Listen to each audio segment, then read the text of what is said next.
ডিম দিয়ে তো আমরা বাড়িতে বিভিন্ন ধরনের রেসিপি তৈরি করে থাকি, তবে আজকে আপনাদের তৈরি করে দেখাবো এগ পেপার পাই। খেতে এতটাই লোভনীয় যে একবার বাড়িতে তৈরি করলে বারবার তৈরি করবেন। রেস্টুরেন্টের মতো খেতে অসাধারণ হয়, আর সামান্য কিছু ঘরোয়া মশলা দিয়ে এই এগ পেপার ফ্রাই তৈরি করে নিতে পারি। তবে চলুন রেসিপিতে চলে যাই।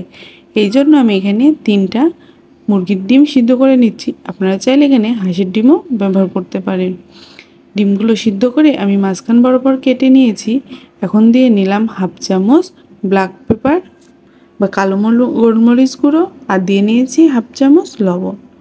তেলটা একটু গরম হয়ে আসলেই আগে থেকে মাখিয়ে রাখা গোলমরিচ আর ডিমটি আমি এখন হালকা আছে 5 মিনিট করে দুই পাশে ভালো করে ভেজে নেব।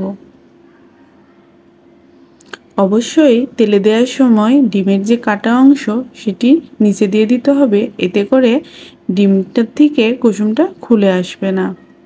ডিমটা আমি সামান্য লাল লাল করে ভেজে নিয়েছি। এখন আমি ডিমটি তুলে নিচ্ছি। এই এগ পেপার পাই খেতে অনেক মজাদার। আমরা তো বিভিন্ন সময় রেস্টুরেন্টে গিয়ে খেয়েছি। ঘরে যদি খুব সহজে তৈরি করতে পারি তাহলে তো কথাই নেই। আমি ওই তেলের মধ্যেই দিয়ে নিয়েছি 2টি বড় পেঁয়াজ কুচি আর 1 চামচ লবণ। এতে করে পেঁয়াজটা তাড়াতাড়ি নরম হয়ে যাবে এবং পেঁয়াজটি ফ্রাই হতেও কম সময় লাগবে। একটু ব্রাউন কালার হয়ে গেলেই আমি এখানে সব ধরনের মশলাগুলো দিয়ে নেব। দিয়ে নিচ্ছি হাফ চামচ হলুদের গুঁড়ো, আর দিয়ে নিলাম হাফ চামচ আদা আর পেঁয়াজ বাটা আর হাফ চামচ রসুন বাটা। কাঁচা মশলাগুলো আমি ভালো করে কিছুক্ষণ নেড়েচেড়ে কষিয়ে নেব। এতে করে কাঁচা মশলার গন্ধটি চলে যাবে। কাঁচা মশলাগুলো কষানো হয়ে গেলে এখানে আমি সামান্য একটু জল দিয়ে এখন শুকনো মশলাগুলো সব দিয়ে নেব। দিয়ে নিলাম 1 চামচ জিরা গুঁড়ো, 1 চামচ লাল মরিচের গুঁড়ো। শুকনো উপকরণগুলো আমি ভালো করে মিশিয়ে নিচ্ছি, আর দিয়ে নিলাম 1 চামচ মরিচ আর ধনিয়া গুঁড়ো। সব শুকনো উপকরণগুলো আমার দেওয়া হয়ে গেছে। এখন আমি হালকা আছে 5 মিনিটের মতো সব মশলাগুলো কষিয়ে নেব। এই অবস্থাতেই দিয়ে নিচ্ছি 2 চামচ টমেটো সস। আপনারা চাইলে এখানে টমেটো সস না ব্যবহার করে টমেটো পিউরিটাও ব্যবহার করতে পারেন। এতে টেস্টের কোনো ডিফারেন্স হবে না এবং খেতেও ভালো লাগবে। এই রান্নাটা পুরোটাই হালকা আঁচে করার চেষ্টা করবেন, এতে করে গ্রেভিটা পুড়ে যাবে না এবং মশলাটাও ভালো করে কষানো হয়ে যাবে। এতে করে মশলার যে কাঁচা গন্ধ থাকে এটা চলে যাবে।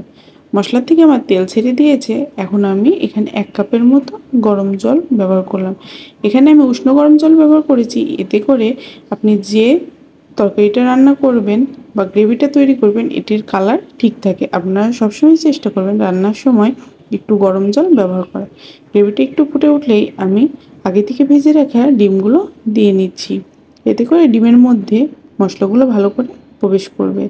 আমার এই রেসিপিটি যদি আপনাদের ভালো লাগে আর আমার ফেসবুক পেজ থেকে দেখে থাকেন, অবশ্যই আমার পেজটি লাইক করবেন, ফলো দিবেন এবং বেশি বেশি করে ফ্রেন্ডস এবং ফ্যামিলির মধ্যে শেয়ার করবেন। আর আমার ইউটিউব চ্যানেল দিয়ে থাকলে অবশ্যই আমার চ্যানেলটি লাইক করবেন, সাবস্ক্রাইব করবেন এবং পাশে থাকা বেল আইকনটি ক্লিক করে রাখবেন। এতে করে আমি ভিডিও দেওয়ার সাথে সাথে আপনারা নোটিফিকেশন পেয়ে যাবেন। আমি চেষ্টা করি আপনাদের মধ্যে সুস্বাদু সহজ সহজ রেসিপিগুলো তুলে ধরার জন্য। গ্রেভি এবং ডিমটি আমার হয়ে গেছে। এখন সামান্য ধনেপাতা কুচি আর কয়েকটি কাঁচামরিচ কুচি আমি উপর দিয়ে দেবো। এতে করে এই রেসিপিটি ফ্লেভারটাও অনেকটাই বেশি আসে। এখন সার্ভ করে নিচ্ছি। আমার তৈরি হয়ে গেছে এগ পেপার পাই রেসিপিটি। আশা করি এই রেসিপিটি আপনারা বাড়িতে একবার হলেও তৈরি করবেন এবং খেয়ে আমাকে কমেন্টের মাধ্যমে জানাবেন আপনাদের কাছে কেমন লেগেছে। আমি রেসিপিটির সম্পূর্ণ উপকরণ ডেসক্রিপশনে দিয়ে রাখবো। আপনারা চাইলে সেখান থেকে পরিমাণগুলো দেখে বাড়িতে খুব সহজেই তৈরি করে নিতে পারবেন। খুব সহজেই যদি রেস্টুরেন্ট স্টাইল স্বাদ আমরা বাড়িতেই তৈরি করে ফেলতে পারি তাহলে তো কোনো কথাই নেই। ছোটোর থেকে বড় সবাই কিন্তু এই রেসিপিটি অনেক পছন্দ করবে। আর এই এগ পেপার ফ্রাই রেসিপিটি আপনারা পোলাও, ভাত, রুটি সব সাথে সবাই অনেক পছন্দ করবে। এই রেসিপিটি আপনারা বিভিন্ন অনুষ্ঠানে বা আয়োজনে রাখতে পারেন। উপর দিয়ে আমি সামান্য জিরা গুঁড়া পেপার ফ্রাই মশলা আমি এখানে দিয়ে নিচ্ছি। এতে করে এই পেপার ফ্রাই টেস্টটি আরও বেশি দ্বিগুণ হয়ে যায়। এই পেপার ফ্রাই মশলার রেসিপিটি যদি আপনারা দেখতে চান তাহলে অবশ্যই আমাকে কমেন্টে জানাবেন। ধন্যবাদ সবাইকে।